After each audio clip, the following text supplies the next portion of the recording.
Lo que acabas de ver es el impresionante operativo para trasladar a un detenido hacia los Estados Unidos. La avioneta en la que viajaba estaba custodiada por 3 helicópteros, varios vehículos blindados y más de 200 soldados del ejército. Te preguntarás quién es el hombre en cuestión y por qué estas increíbles medidas de prevención. Pues bien, su nombre es Jairo Orellana Morales y está siendo extraditado hacia suelo norteamericano desde su Guatemala natal. La razón: haber sido uno de los líderes narcos más salvajes y sanguinarios de los temibles Zetas. El capo de la droga tuvo un ascenso vertiginoso en el mundo criminal luego de ejecutar a sus enemigos y traicionar a sus aliados. Cualquiera que se cruzaba en el camino de este brutal sicario sediento de poder corría la misma suerte. Sin embargo, su reinado no duraría para siempre. En este nuevo video de Militarmente, conoceremos cómo el terrible narco guatemalteco acabó tras las rejas, el feroz y fatal enfrentamiento en el que fue atrapado y el enorme legado de maldad que antecedía al hombre que solo sabía hablar un idioma, el de la muerte.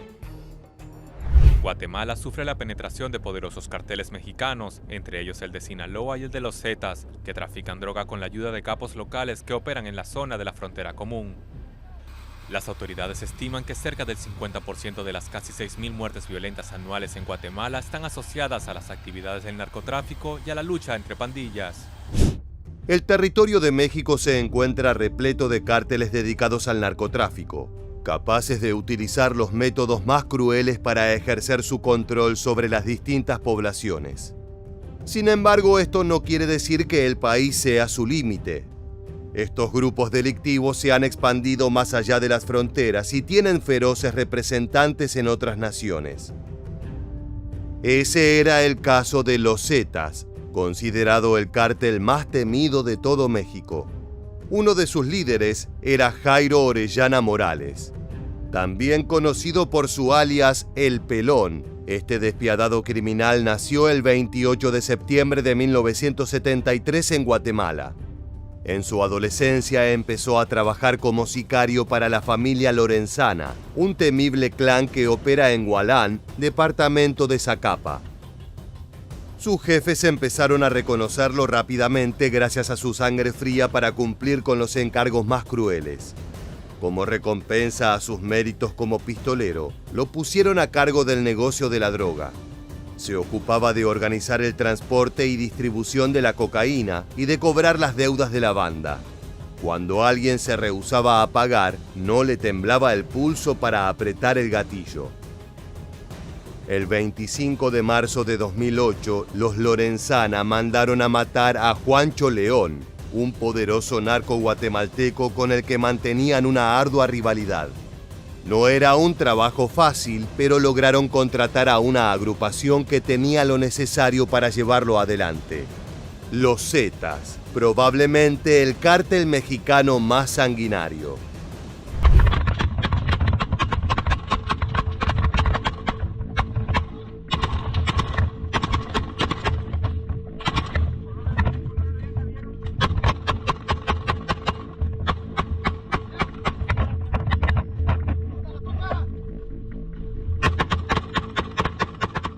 Orellana Morales entendió que una oportunidad única se presentaba ante él y se propuso ocupar el vacío dejado por el líder asesinado. El primer paso fue unirse con otro narco en ascenso llamado Mario Ponce, pero poco tiempo después su compañero fue capturado, lo que le dejó el camino libre. Desde ese momento se decidió a matar uno a uno a los antiguos lugartenientes de Ponce para quedarse con todo. Mientras tanto, también comenzó a tejer una alianza con los Zetas con el fin de controlar el tráfico de drogas desde Centroamérica a México. Esto no era un dato menor, ya que esta organización era la más temible, pero para entenderla debemos hacer un pequeño repaso por su historia. El camino de este sanguinario grupo, conformado por desertores de las Fuerzas Especiales al servicio del Cártel del Golfo, comienza en la década de los 90. Al mismo tiempo, los gobiernos de México y Estados Unidos acordaron incluir militares en el combate contra el narcotráfico que se daba dentro de la frontera de ambos países. La Secretaría de la Defensa Nacional Mexicana seleccionó a oficiales altamente capacitados y los incluyó en aquella lucha, pero había un gran problema.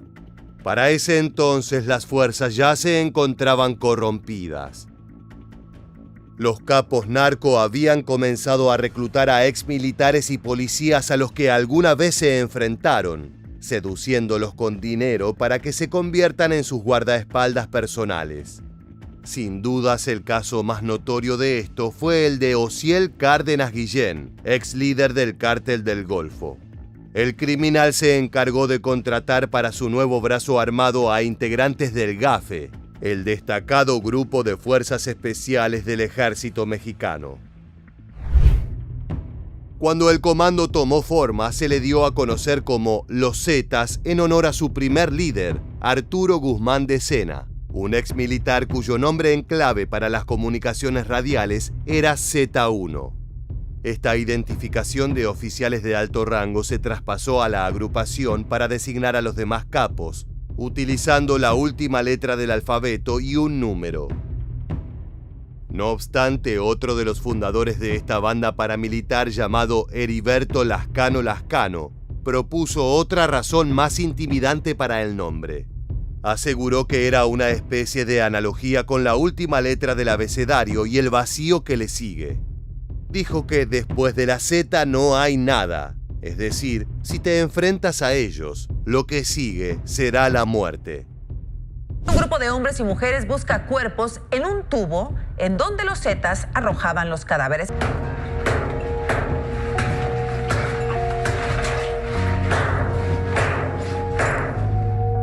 Buscan tesoros. Así les dicen los integrantes del colectivo Madres Luna a los cadáveres que encuentran a su paso en fosas clandestinas. Con estos antecedentes, hacia el año 2000, la nueva facción se separó de la organización que le había dado vida para tomar su propio camino. Ya sin estar atado al Cártel del Golfo, el grupo afianzó su propia reputación y poco a poco se convirtió en el más violento y sanguinario de todo México. No era casualidad. Se trataba de personas preparadas para matar y con conocimiento de tortura aprendidos en el mundo militar. La única gran diferencia era que ahora se encontraban del lado del crimen y allí no existían reglas. Los Zetas fueron los primeros en utilizar crueles métodos para asesinar a sus rivales. Comenzaron a mutilar a sus víctimas y luego exponer públicamente partes de cuerpos desmembrados para enviar mensajes a sus enemigos. Así, lo que era crimen y violencia se convirtió definitivamente en una brutalidad desmedida dentro de las organizaciones delictivas. Regresando al protagonista de nuestro video, podemos decir que Jairo Orellana Morales se sentía muy cómodo con esta aterradora vida. Por eso la cercanía con el grupo mexicano se dio de manera muy natural. El ascenso de El Pelón se efectuó con suma rapidez al tender lazos con un cártel tan reconocido. Sin embargo, él tenía sus propias tácticas para ganar terreno.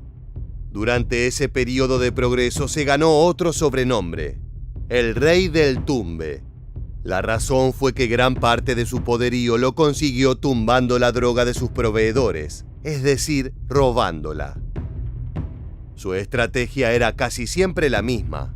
Cuando acordaba comprar un cargamento a cárteles provenientes de Honduras o incluso dentro de Guatemala, los convencía de hacer la entrega en una zona que tenía bajo control. Entonces los estafaba, les quitaba la cocaína y luego mataba a los repartidores. Las investigaciones policiales que se llevaron a cabo más adelante confirmaron que al grupo hondureño Los Valles le robó 1.500 kilos de droga, mientras que a otro narco de ese país llamado Pipo le arrebató 1.200 kilos. De todas maneras, también abundan historias terribles sobre operaciones realizadas conjuntamente con los Zetas. En todas sobresale el inmenso poder de fuego desplegado y las masacres cometidas para aplastar enemigos y quedarse con el negocio. El golpe más repugnante se produjo en mayo de 2011, cuando irrumpieron en la finca Los Cocos, en La Libertad, departamento de Petén. Allí se encontraban 27 jornaleros que fueron decapitados con motosierras y con su sangre escribieron amenazas contra las bandas rivales que controlaban la zona. Masacre en Guatemala. Sicarios decapitaron a 27 personas en una finca del norte del país la noche del 14 de mayo. Pero en realidad buscaban al dueño del predio, a quien hoy la policía investiga por supuesto vínculo con el narcotráfico. El gobierno de Álvaro Colom atribuye la matanza al cártel Los Zetas, que opera con impunidad en esa zona selvática del norte de Guatemala próxima a la frontera con México. Ahora bien, semejante grado de violencia llamó la atención de los Estados Unidos y eso provocó que comenzara el camino hacia la caída de El Pelón.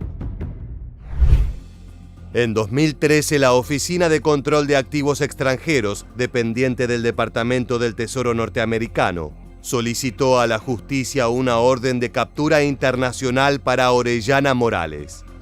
En el mapa que trazaron sobre la influencia del criminal se podían distinguir 3 rutas de la droga, que iban desde el departamento guatemalteco de Zacapa hasta México.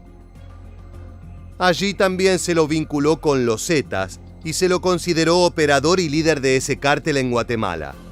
Ante todo esto, Washington dictó casi de inmediato un pedido de extradición que comenzó a ejercer presión sobre las autoridades del país centroamericano para asumir como prioritaria la captura del narco. De todas maneras, no sería una tarea sencilla. Existían varias cuestiones a tener en cuenta. En primer lugar, El Pelón se había sometido a varias cirugías luego de un intento de asesinato por parte de sus rivales. En 2012 estuvo a punto de morir cuando le lanzaron un feroz ataque, pero a pesar de que 7 personas perdieron la vida, él logró escapar. Dicho esto, ahora el gran desafío era poder reconocer su nueva fisonomía. Por otra parte, se encontraba la barrera de su protección personal. Orellana Morales tenía a varios actores del crimen de su lado, dando por descontado que las facciones mexicanas de los Zetas eran sus grandes aliados. El capo de la droga también estaba en pareja con Marta Julia Lorenzana Cordón, hija de su antiguo jefe, conocido como El Patriarca. De hecho, se presume que ella tuvo cierta influencia en los primeros pasos del narco, siendo el nexo ideal para generar contactos en el mundo criminal. Al sumarlo todo, se formaba una red de contención alrededor de uno de los delincuentes más despiadados. No obstante, las Fuerzas Armadas de Guatemala se convencieron de que nadie era intocable, y tarde o temprano iban a lograr acorralarlo. Y así fue. El Pelón, desde que las autoridades habían comenzado a perseguirlo, se había ocultado en la Hacienda Beatriz.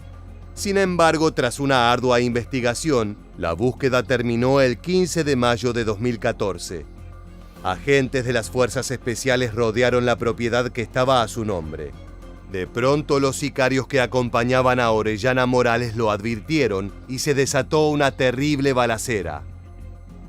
El enfrentamiento se extendió durante varias horas y 2 secuaces del narco fueron alcanzados por el fuego de los combatientes guatemaltecos. Ambos terminaron muertos. Otra víctima se sumó a los fallecidos, pero esta vez del otro bando. El agente Miguel Ángel Santiago Carranza, de tan solo 24 años, perdió la vida producto de una herida de bala. Era miembro del grupo de intervención y rescate de las Fuerzas Especiales que perseguían al narco desde hacía tiempo. Alrededor de las 5 de la tarde, y en vistas de que la embestida de los oficiales no se detendría, El Pelón decidió rendirse. Junto con él, otras 8 personas fueron capturadas y trasladadas a la capital del país para ser finalmente apresadas en una base de la Fuerza Aérea de Guatemala.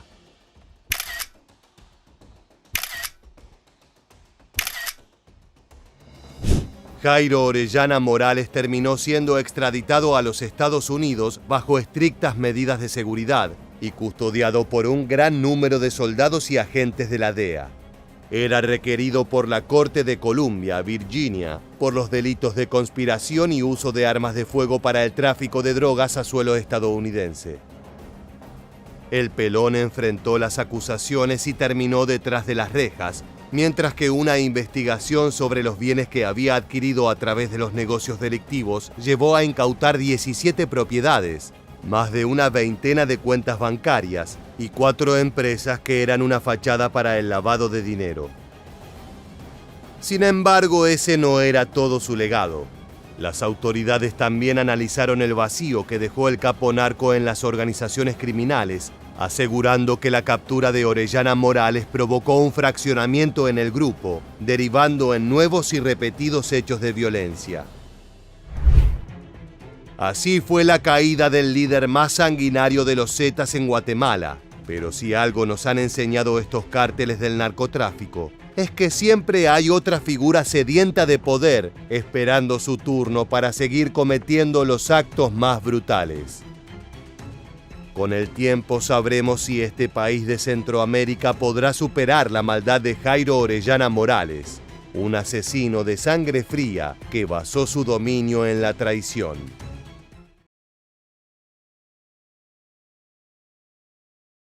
Tú, pinche negrito sigue mandando a tus pendejos, escorias que mandaste a robar trocas y a secuestrar mujeres inocentes, güey, que no tienen nada que ver en esta pinche guerra. La familia es sagrada y se respeta, y esto les va a pasar a tus piedreros ganchados, como tu papá la pinche Panila. Lo que acabas de ver y escuchar son sicarios quemándose vivos, gritando de dolor mientras las llamas consumen su carne. Este macabro hecho fue obra de los infames Zetas, el grupo narco que tuvo como líderes a los hermanos Treviño Morales. Ese clan supo ser uno de los más sanguinarios y peligrosos del planeta, pero gracias a un operativo descomunal por parte de las fuerzas de seguridad mexicanas, fue posible capturar a los capos. No siempre la ley es la que gana, pero cuando lo hace, vale la pena mencionarlo. Por eso en esta nueva entrega de Militarmente vamos a ahondar en las misiones de aprehensión que acabaron con los narcos más temidos. Los hermanos Treviño, líderes de los Zetas, Osiel Cárdenas Guillén del Cártel del Golfo y el Güero Palma, fundador del Frente de Sinaloa. 3 casos impactantes que dejaron sin aliento a toda la nación azteca. Colócate tu chaleco antibalas y salgamos a las calles a combatir la delincuencia organizada. Como te anticipamos en la introducción de este video, Miguel y Omar Treviño Morales estuvieron al frente de los Zetas durante sus años más violentos y sádicos. Entre principios del siglo XXI y sus capturas en 2013 y 2015 respectivamente, fueron responsables del secuestro, ejecución y mutilación de miles de personas. Con tácticas propias de las guerrillas, transformaron a México en un territorio regado de sangre inocente, donde los frentes narcos se disputaban las plazas sin importar el costo humano de esas luchas. Hagamos un poco de historia.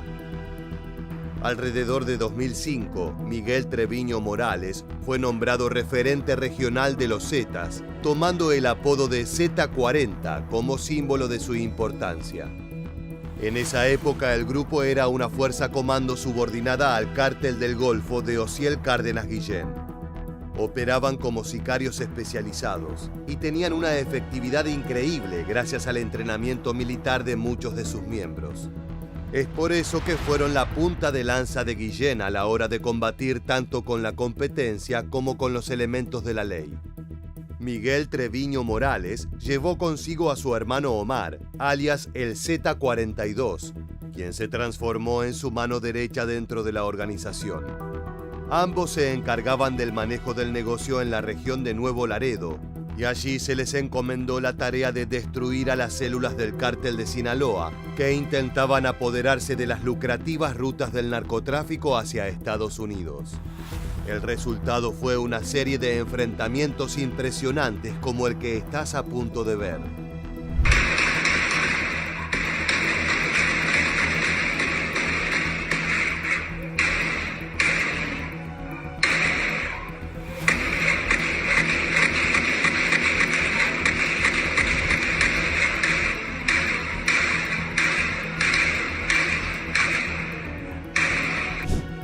Luego de asegurar con éxito estas rutas en Nuevo Laredo en 2006, los hermanos Treviño Morales fueron trasladados a Veracruz para dirigir a las tropas. El Z-40 fue nombrado líder de los Zetas en el estado, mientras que Omar, alias el Z-42, fue su jefe de plaza en varias regiones. Ambos ocupaban un lugar de privilegio dentro de la organización, siendo los referentes más importantes para el funcionamiento de la misma. En 2008, Miguel viajó a Guatemala para recibir entrenamiento táctico y tender lazos con la fuente del producto comerciado. Allí se encargó de destruir a posibles competidores y de establecer las vías de trasiego internacionales de los Zetas. Era hora de que el equipo comando se separara por completo del Cártel del Golfo, pasando de ser una fuerza de choque contratada a ser un frente independiente. Los sicarios al mando de los Treviño Morales marcaron a fuego la historia de México. Como te anticipamos, eran asesinos despiadados que empleaban técnicas militares para amedrentar a sus enemigos. Desde el fusilamiento masivo al despellejamiento de víctimas para su posterior exhibición en la vía pública. El horror se apoderó de las calles aztecas, elevando el nivel de violencia hasta límites nunca antes vistos. Es por eso que el Estado tuvo que tomar cartas en el asunto para poner un freno al horror. El 15 de julio de 2013, en el estado de Nuevo León, infantes de Marina mexicanos se apersonaron para un operativo que pretendía capturar a Miguel Treviño Morales, principal ideólogo de esa violencia. Luego de meses de inteligencia, los oficiales lograron reunir suficientes datos como para dar persecución al vehículo blindado del narcotraficante. El capo no tuvo oportunidad de defenderse ni emprender un escape de emergencia. Los uniformados rodearon todas las salidas y cercaron cada ruta importante del estado. No había forma de huir. En un operativo prácticamente quirúrgico, donde no fue necesario hacer un solo disparo, ni hubo heridos, cayó el temible Miguel Ángel Treviño Morales, cabeza del sanguinario Cártel de los Zetas. La detención del Z-40 sorprendió a todo México. Se trataba de una de las figuras más reconocidas del crimen organizado, y de un día para el otro se lo vio en todos los noticieros siendo escoltado por agentes de la Marina. Desgraciadamente, los cárteles tienen una capacidad de supervivencia increíble. No alcanza con eliminar a uno de sus líderes para dejar fuera de funcionamiento a una organización tan brutal como los Zetas. De acuerdo con información proporcionada por Estados Unidos y México, el lugar de Miguel fue ocupado por su hermano Omar Treviño. El Z-42 se mantuvo al frente de las células supervivientes de los Zetas, llevando a cabo crímenes brutales a lo largo y ancho del territorio azteca. Sin embargo, sus días en libertad estaban contados. Pronto sufriría el mismo destino que su infame hermano. La investigación para detener a Omar empezó inmediatamente después de la aprehensión de Miguel, tras la cual se abrieron diversas líneas. Una de ellas estaba vinculada con Carlos Arturo Jiménez Encinas, presunto encargado de las finanzas de los Zetas. Durante el seguimiento de Encinas se ubicaron varias viviendas que visitaba en la ciudad de Monterrey y sus alrededores. Para sorpresa de las autoridades, en uno de los domicilios se observó a una persona con las características físicas de Omar Treviño Morales, por lo que se decidió incrementar la vigilancia en la zona para tratar de verificar su identidad. La ley no podía dejar escapar a una presa tan codiciada. El operativo en cuestión ocurrió en la madrugada del 4 de marzo de 2015 en el municipio de San Pedro Garza García, estado de Nuevo León. Bajo el manto de la oscuridad se llevó a cabo una acción conjunta de fuerzas federales, ejército y de la Policía de México. La cantidad de uniformados puestos en servicio da una pauta de la importancia de la presa. Las tropas se reunieron en torno a una lujosa residencia que contaba con cámaras de seguridad y 2 cocheras. Era la casa de Omar Treviño Morales. Al igual que en la captura de su hermano, los uniformados actuaron con información precisa y prácticamente no fue necesario utilizar las armas de fuego. Los subordinados del capo no esperaban un operativo de esa magnitud. Luego se registraron estas imágenes en las cuales se ve al líder Z siendo fotografiado dentro de un avión militar. Pensativo y afligido. Así lucía Omar Treviño Morales, alias el Z-42, en su trayecto hacia la Ciudad de México tras su captura. En un video distribuido por las autoridades, se observa cómo el líder de los Zetas es examinado y fotografiado por personal de la Procuraduría General de la República, mientras es trasladado vía aérea de Nuevo León, en el norte del país, donde fue detenido, a la Ciudad de México.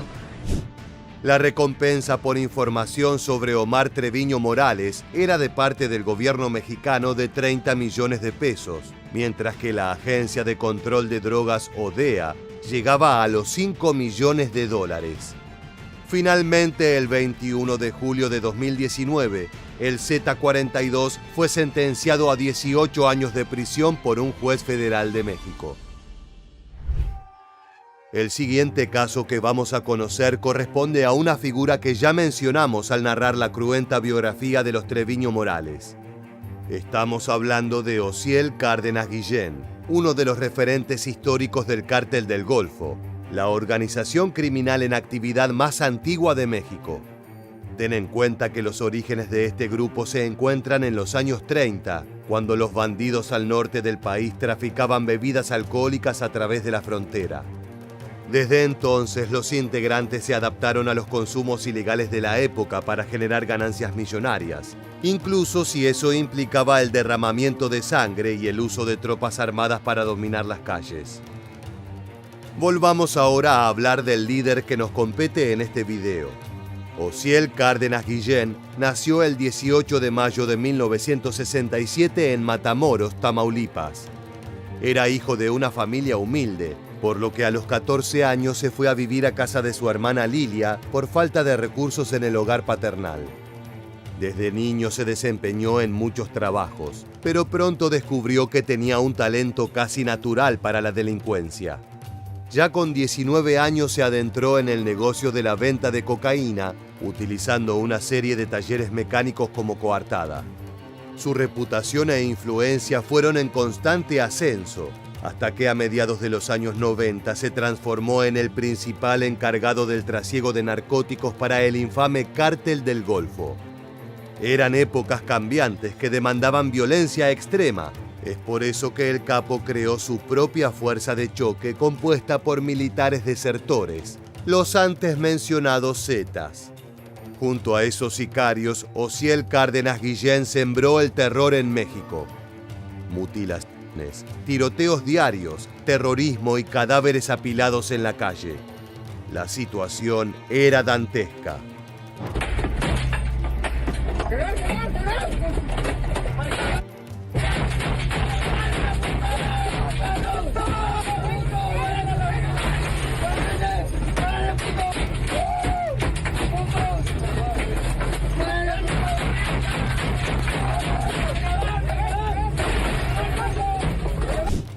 El 14 de marzo de 2003, elementos del Ejército Mexicano y de la Procuraduría General de la República llevaron a cabo un operativo secreto en Tamaulipas, uno de los territorios centrales del Cártel del Golfo.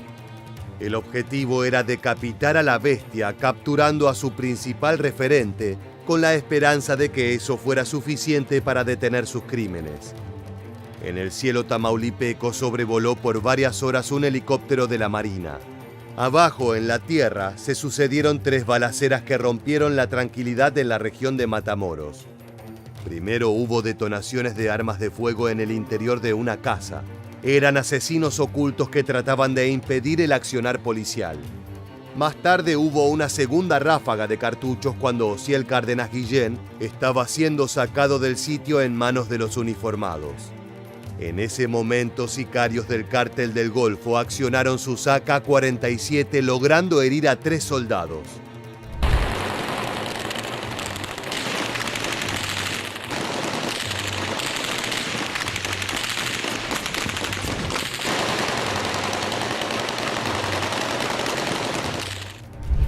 Pese a sus esfuerzos, su jefe continuó bajo custodia militar.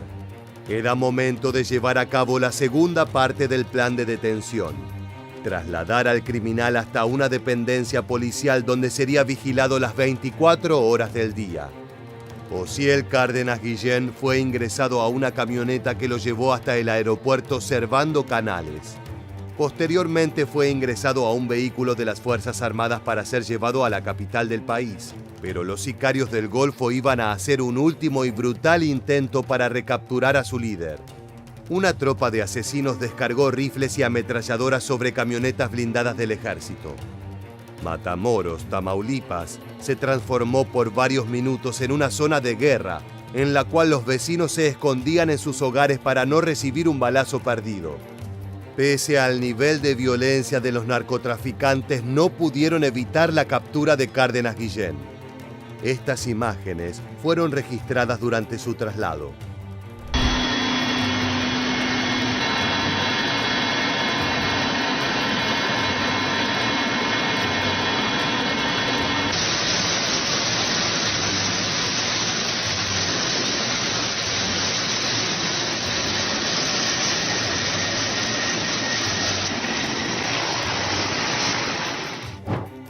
El 7 de marzo de 2005, el gobierno mexicano concedió a Estados Unidos la extradición del capo. Sin embargo, su entrega a las autoridades estadounidenses no fue inmediata, ya que Cárdenas Guillén debía enfrentar antes una serie de procesos en México. Luego de haber agotado todas las instancias de amparo, el jefe del Cártel del Golfo fue finalmente extraditado el 19 de enero de 2007 a los Estados Unidos, donde enfrentó 19 cargos en una corte de Houston, Texas. Antes de pasar al último caso, debemos apuntar algunas sospechas respecto al proceso judicial mencionado. Muchas versiones señalan que el gobierno de Obama pactó con Osiel Cárdenas Guillén su sentencia a 25 años de prisión y no a cadena perpetua, a cambio de declararse culpable de 5 cargos federales en su contra y, al parecer, develar las entrañas de los cárteles mexicanos. Ahora sí, continuemos. Para el final de esta entrega decidimos dejar una de las historias más impactantes y trágicas que ocurrieron en el crimen organizado mexicano. Una fábula llena de sangre, engaño, infanticidio y una venganza que decantó en la captura de un miembro fundador del Cártel de Sinaloa. Conozcamos a su protagonista. ¿Originario de dónde? De la Gloria de Abajo, Sinaloa. ¿De dónde se encontraba usted? ¿Dónde se encontraba usted? Puente Grande. Acabas de escuchar a Héctor El Güero Palma, uno de los capos más peligrosos de los años 90. Comenzó su vida delictiva como un ladrón de coches, narcomenudista y pistolero, pero su talento para el crimen llamó la atención de organizaciones de gran poder. A finales de los años 80, este hombre y el Chapo Guzmán eran lugartenientes de Miguel Ángel Félix Gallardo, alias El Padrino, capo fundador del Cártel de Guadalajara. Ese frente llegó a controlar todo el trasiego de drogas hacia Estados Unidos. Luego de la detención de Gallardo el 8 de abril de 1989, la organización se dividió, naciendo de esa escisión el Cártel de Sinaloa en las manos del Güero Palma y el Chapo Guzmán. Había surgido en México una nueva amenaza que pronto se convertiría en un imperio sin precedentes. Veamos una de las tantas balaceras ocasionadas por este infame grupo.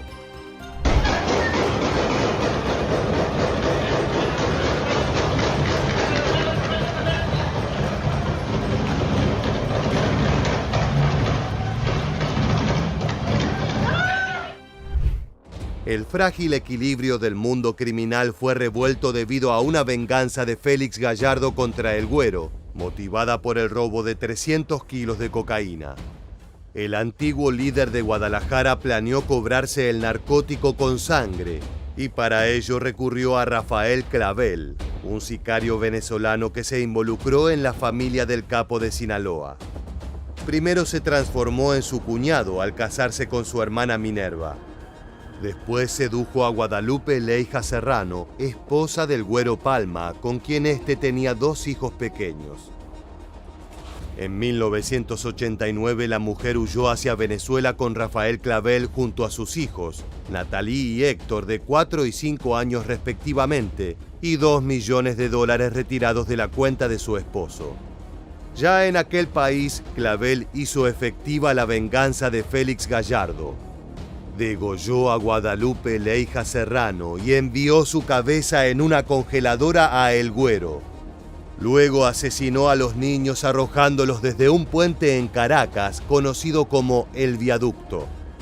El criminal sinaloense perdió la cordura. En un solo golpe le arrebataron todo lo que amaba. Ahora solo le quedaba la revancha. La respuesta de Palma fue salvaje. Se encargó de dar cacería a todos los involucrados, llegando a matar hasta 9 familiares de Félix Gallardo, incluyendo niños y mujeres embarazadas. Los cadáveres fueron descuartizados o incinerados y sus restos se exhibieron en las calles. En cuanto al sicario venezolano, fue atrapado por la justicia de su país, pero una vez dentro de la cárcel, recibió la atención de socios locales del cártel de Sinaloa, quienes lo asesinaron luego de una larga tortura.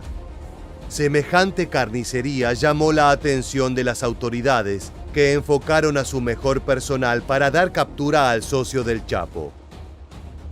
El 23 de junio de 1995, el Güero Palma despegó de Ciudad Obregón con destino a Toluca para asistir al casamiento de un amigo del crimen organizado.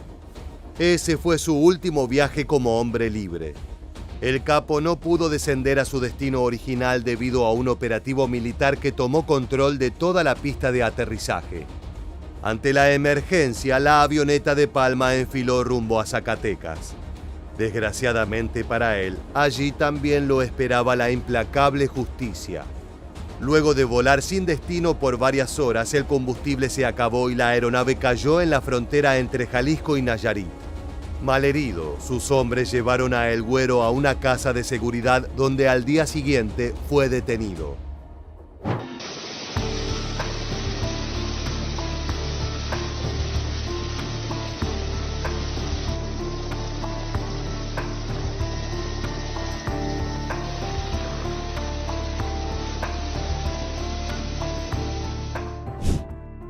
Su captura fue noticia nacional, ya que su nombre era uno de los más conocidos entre la población civil.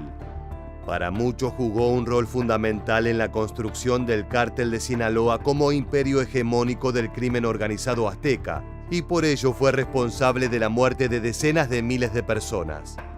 Entre los detalles más llamativos de aquella aprehensión se encontraba la pistola de oro de Palma, la cual acaparó la atención de los policías que participaron del caso.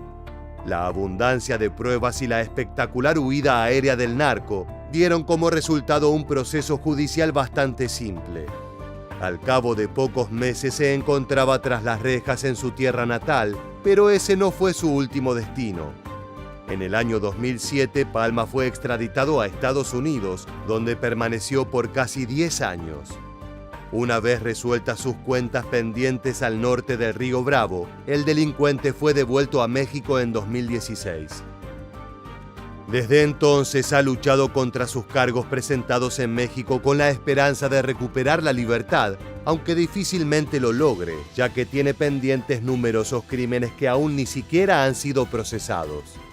Posiblemente este peligroso líder del cártel de Sinaloa nunca vuelva a caminar libre por las calles.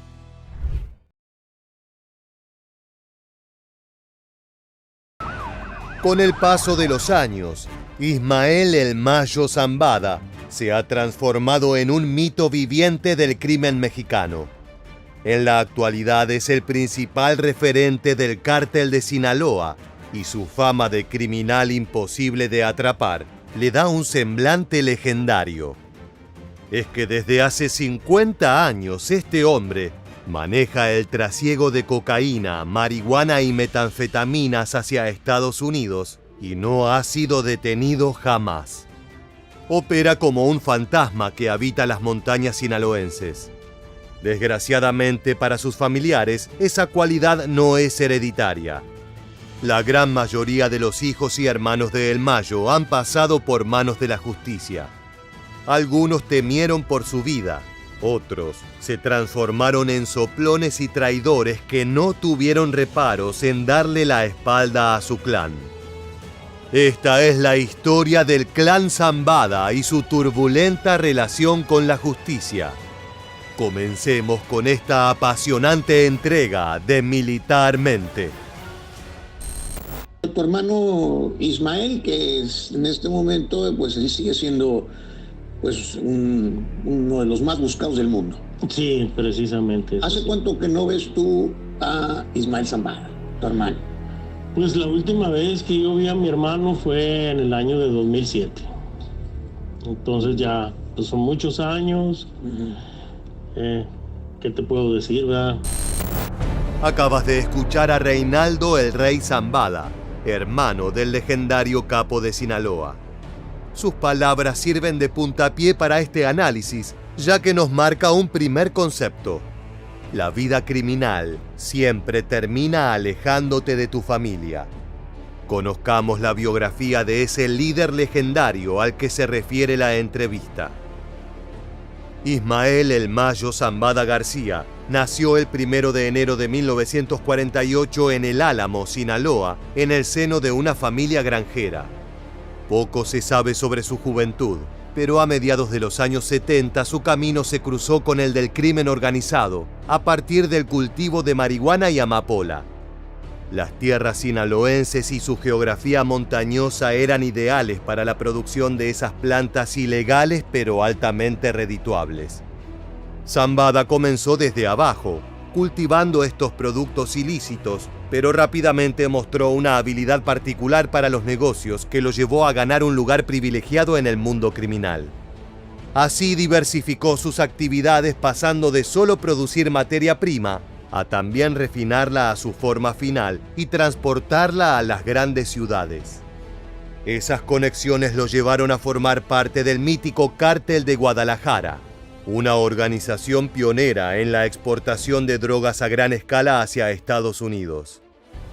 En ese frente se encontraban figuras como Rafael Caro Quintero o Miguel Ángel Félix Gallardo, de los cuales Zambada aprendió el negocio y emuló su estilo de liderazgo. A finales de los 80, la muerte de un oficial de la Administración de Control de Drogas, o DEA, según sus siglas en inglés, desató una investigación masiva a los cárteles mexicanos. La tortura del agente Enrique Camarena Salazar impactó no solo al público, sino que forzó a las autoridades a tomar medidas drásticas para encontrar a los culpables. Así cayeron los referentes de Guadalajara, todos menos el Mayo. El desmembramiento de la organización no le quitó relevancia, más bien todo lo contrario. Era un escenario nuevo, con los viejos líderes tras las rejas y un negocio floreciente esperando a ser tomado por los cuernos. Es allí que entra en juego el gran socio de Zambada, un joven que había formado parte de Guadalajara, pero que estaba listo para escribir su propia historia: Joaquín El Chapo Guzmán. Juntos, estos hombres oriundos del mismo estado conformaron el legendario Cártel de Sinaloa. Esta organización cosechó fama por su capacidad de transportar cocaína, marihuana, metanfetamina y heroína a Estados Unidos. Al mismo tiempo logró una expansión global que incluye Sudamérica, Europa y Asia, con socios en todos los rincones. Su estructura descentralizada y una red de alianzas con otras organizaciones criminales le permitieron resistir los golpes asestados por las autoridades mexicanas y estadounidenses. Dentro de Sinaloa, la figura del Chapo fue cobrando más importancia, no solo de forma interna, sino también para las autoridades y medios de comunicación. Por su personalidad y sus legendarios escapes de prisión, este capo se transformó en uno de los nombres propios más reconocidos en la historia del crimen. Lejos de envidiar ese estatus, Zambada se convirtió en un líder silencioso, una figura fundamental, pero cuyo rostro y hazañas no son tan difundidas como las de su socio, quien cayó preso en numerosas ocasiones.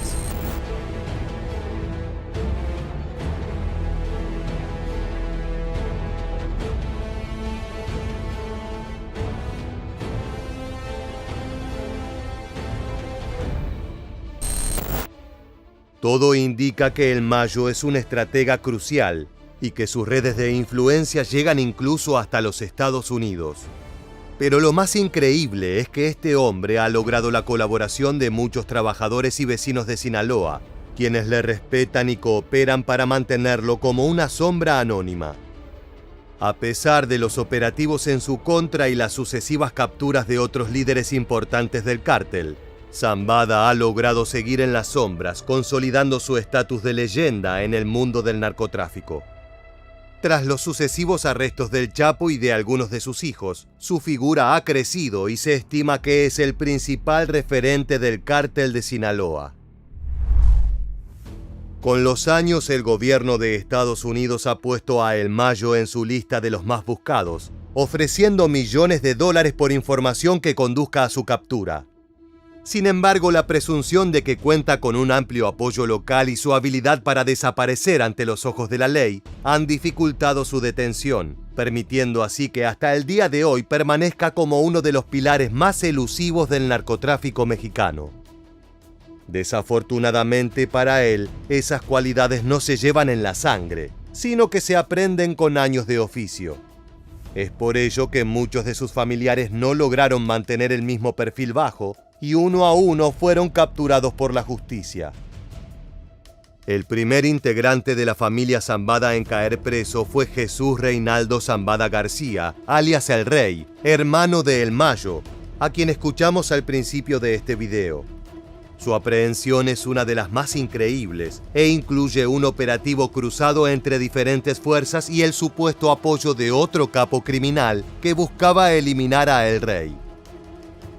Todo ocurrió el 20 de octubre de 2008, cuando un grupo de agentes federales sin identificación ni una orden de arresto, al menos de acuerdo al narcotraficante, llegaron hasta una casa ubicada en la delegación Gustavo A. Madero en la Ciudad de México. La vivienda pertenecía a El Mayo, pero no se encontraba allí hacía tiempo. Como verás, Ismael es un hombre con suerte. Cada vez que la justicia está a punto de aprehenderlo, otra persona termina cayendo en su lugar. El único problema es que suele tratarse de familiares y personas cercanas al capo. Regresemos al operativo.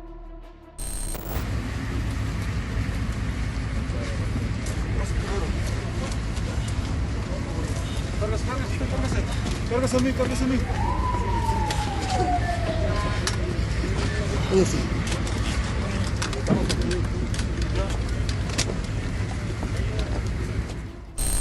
Así retiraban los agentes federales a Jesús Reinaldo Zambada y sus secuaces. Los reportes oficiales señalan que los hombres de El Rey recibieron a los elementos de la AFI, siglas de la Agencia Federal de Investigación, con una lluvia de balas tanto de pistolas como de fusiles de asalto. Él, por otro lado, dijo que se dedicaron a resguardarse y calificó a la detención como un intento de homicidio ordenado por rivales. Lo curioso es que inicialmente el narco supuso que se trataba de un operativo enviado por uno de los grandes enemigos de Sinaloa, la organización Beltrán Leiva. Ante esa situación, Zambada trató de aprovechar sus nexos con el gobierno para obtener protección. Cuando le confirmaron que la policía local acudiría en su auxilio, hizo lo posible por evadir a los agentes de la AFI que ya habían rodeado el domicilio. Toda la escena resulta increíble. Un capo narco utilizó a una fuerza de seguridad para evitar que una agencia federal le detuviera. Ese es el nivel de influencia que tienen los criminales mexicanos, en particular aquellos que integraban el cártel de Sinaloa. Cuando la policía arribó al lugar de los hechos, El Rey se sintió a salvo. Según su testimonio, los miembros de dicha institución acorralaron con rifles a los hombres de la AFI para impedir que continuaran con el operativo de captura. El narco afirma que uno de los miembros de la Agencia Federal de Investigación le tomó una fotografía y en secreto le envió la imagen a la organización Beltrán Leiva. Los capos rivales usaron sus influencias para distribuir el retrato de Zambada como evidencia de su arresto. Los medios se enteraron rápidamente del caso, lo que le impidió a la policía hacer alguna maniobra para liberar a El Rey. Así se terminaban años de impunidad de este capo criminal. Después de corroborarse ministerialmente sus identidades y de verificar testimoniales y otros elementos indiciarios, se logró identificar y saber en estas últimas horas que uno de los detenidos es Jesús Zambada García, alias El Rey. La detención del hermano de El Mayo fue muy importante, ya que significó el primer golpe al cártel de Sinaloa luego del comienzo de la infame guerra contra el narco en 2006. Después de una larga temporada tras las rejas en su país natal, El Rey fue extraditado a Estados Unidos, donde accedió a colaborar con las autoridades en las investigaciones contra frentes criminales mexicanos, como el Cártel del Golfo o la antes mencionada organización Beltrán Leiva. Debido a su cooperación, este hermano del Mayo Zambada solo recibió una pena de 12 años de cárcel, teniendo en cuenta parte de los que ya había cumplido en México. Es por esto que actualmente está libre y bajo protección del gobierno como testigo de lujo. Esta es una regla general en todos los casos que analizaremos. El paradero de los sujetos es un misterio que solo la DEA conoce. Pero El Mayo no solo es hermano, también es padre de 4 hijos y 4 hijas, entre ellos Vicente Zambada Niebla, alias El Vicentillo. Este último jugó un papel clave en el funcionamiento del cártel de Sinaloa al coordinar el envío de varias toneladas de cocaína desde distintos países de Centro y Sudamérica hacia los Estados Unidos. Todo ese cargamento pasaba por México y los empleados de Zambada cobraban una jugosa tajada por solucionar ese traslado. También se sabe que El Vicentillo tenía contacto con distintos líderes regionales que conformaban esa red logística, tanto en Colombia como en territorio azteca. Sin su trabajo era imposible hacer llegar la codiciada mercancía hasta los consumidores estadounidenses dispuestos a pagar en dólares por el producto. Toda su habilidad para el trasiego no le permitió ser escurridizo e invisible como su progenitor. Durante años se sintió perseguido y acosado por la justicia. Es por eso que a principios de 2008, cansado de la vida criminal, el hijo de El Mayo viajó a la Ciudad de México para reunirse con agentes de la DEA. El muchacho pensaba brindar información sobre grupos rivales a cambio de ser librado de crímenes que pendían sobre su cabeza en los Estados Unidos. El plan era revelar datos importantes sobre enemigos, pudiendo así entregarse a la justicia sin traicionar concretamente a Sinaloa, pero su estrategia estaba errada desde el principio. Las autoridades no pensaban dialogar con Vicentillo. La cita en un hotel de la capital fue solo una trampa. Al regresar a su hogar, las ventanas estallaron en 1000 pedazos cuando ingresaron policías y militares armados con fusiles de asalto.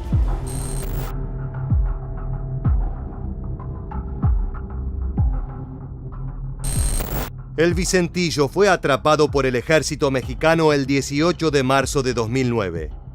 El joven Zambada no estaba en una buena posición. Al momento de su captura, tenía armas de guerra y grandes cantidades de cocaína, lo que agravó su condición judicial. Finalmente, el 18 de febrero de 2010, el criminal fue extraditado a Estados Unidos para enfrentar cargos federales y confirmar su estancia en una de las tantas prisiones de máxima seguridad que controla el tío Sam. Lo que nadie se esperaba, ni siquiera los agentes que realizaron el arresto, es que uno de los herederos del Mayo Zambada se transformara en un soplón y traidor a Sinaloa. Durante su estadía en las cortes estadounidenses, el Vicentillo brindó información fundamental para el arresto de figuras clave dentro de la organización sinaloense. Para muchos su colaboración fue la más importante jamás registrada de parte de un miembro de ese frente criminal. Los datos brindados resultaron clave en las condenas a varios integrantes del Clan Guzmán. Incluso testificó durante el juicio a El Chapo, por el cual el capo fue condenado en 2019 a reclusión perpetua en instituciones de máxima seguridad. Es por esto que este muchacho integra la lista negra de los herederos de Sinaloa, los Chapitos. De acuerdo con su abogado, el joven Vicente estaba muy arrepentido de su vida criminal y por ello decidió prestar declaración a la justicia norteamericana. Creemos que la sentencia era justa, él pesó todo, él tenía muchos documentos enfrente de él. El cliente está muy arrepentido. Actualmente el hijo de El Mayo se encuentra en libertad, pero su paradero es desconocido y se estima que cuenta con protección de parte del gobierno. De lo contrario, es probable que los sicarios sinaloenses le hagan una visita. El negocio de la familia Zambada continuó, pero también los infortunios y encuentros con la justicia. El siguiente integrante del clan en ser apresado fue Serafín Zambada, alias El Cera, hijo de El Mayo. En 2013, personal del cruce fronterizo entre Nogales y Arizona capturó a este oriundo de Sinaloa, quien casi de inmediato se declaró culpable de traficar 100 kilogramos de cocaína y más de 1 tonelada de marihuana a los Estados Unidos. Aunque estos delitos podían significar una estadía en la cárcel de 10 años a cadena perpetua, solo lo condenaron a 66 meses de prisión. No la cumplió en su totalidad, ya que en septiembre de 2018 lo dejaron en libertad. Cabe suponer que los motivos de esa rápida vuelta a las calles pueden estar relacionados con información brindada sobre cárteles rivales e integrantes del propio cártel de Sinaloa. En El Álamo, pueblo natal de El Mayo, se encuentra el Ranchito de los Burgos, una vivienda utilizada por su familia, principalmente por sus hijos. Fue allí que el 13 de noviembre de 2014 la Secretaría de Defensa, junto con la Marina de México, se apersonó para poner fin a una celebración. Es que de acuerdo con los habitantes de la zona, este rancho era escenario de festejos desmedidos por el Día de las Madres, Navidades y cumpleaños. Ese tipo de eventos suelen ser una señal clara de que un narcotraficante opera en la región y las autoridades estaban en lo correcto. En la finca encontraron a Ismael Zambada Imperial, mejor conocido como El Mayito Gordo. Luego de 5 años tras las rejas en territorio mexicano, el heredero del clan fue extraditado en diciembre de 2019 a los Estados Unidos, donde fue juzgado por sus crímenes en relación con el trasiego de narcóticos. Así reportaban su captura los medios mexicanos. Mientras tanto, el lugar donde las autoridades detuvieron al hijo del Mayo Zambada está resguardado por elementos de la Marina Armada de México. El 24 de junio de 2022 fue condenado a 108 meses de cárcel. El juez Dana Sabrau consideró que la sentencia era suficiente para purgar sus crímenes. El acusado ya se había declarado culpable de 2 cargos por introducir drogas como miembro del cártel de Sinaloa. También fue señalado por obtener armas de forma ilegal, corromper funcionarios, así como utilizar la violencia para amedrentar a integrantes de la policía, narcotraficantes rivales y otros referentes de su propia organización criminal.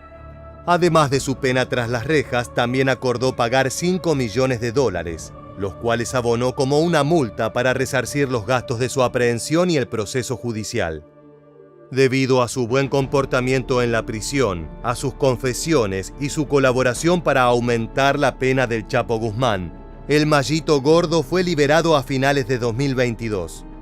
No se conoce su paradero ni las condiciones específicas de su liberación, pero se estima que se encuentra bajo protección gubernamental para evitar represalias de sus antiguos compañeros de negocio.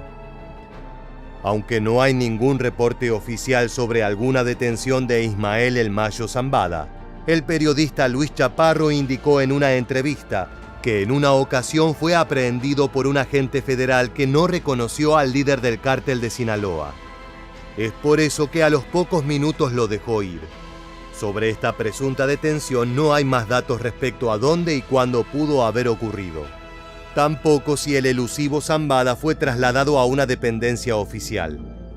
Actualmente el gobierno de Estados Unidos ofrece hasta $15 millones por información que lleve a la captura de este histórico líder de Sinaloa, un hombre de casi 80 años que desde hace 5 décadas maneja el trasiego de cocaína de todo el continente. Historias como las de la familia Zambada sirven para recordar que las carreras criminales suelen pagarse o con sangre o con tiempo tras las rejas. Si bien todos los integrantes de este clan se encuentran en libertad, muchos de ellos deben vivir una vida en secreto, aceptando la ayuda del gobierno para no caer en manos de los sicarios de Sinaloa. Pasaron de las mieles del éxito y los millones producto de la droga a esconderse y caminar siempre cuidando la espalda. Caso contrario, los herederos del Chapo se cobrarán cada una de las traiciones y con intereses. Si algo tienen los criminales mexicanos, es memoria. De esta manera llegamos al final del video. Si te gustó este contenido sobre las organizaciones mexicanas más peligrosas del planeta, te invitamos a suscribirte y activar las notificaciones. Así podrás mantenerte al tanto de todas nuestras novedades. Sin más, nos reencontraremos en la próxima entrega de Militarmente.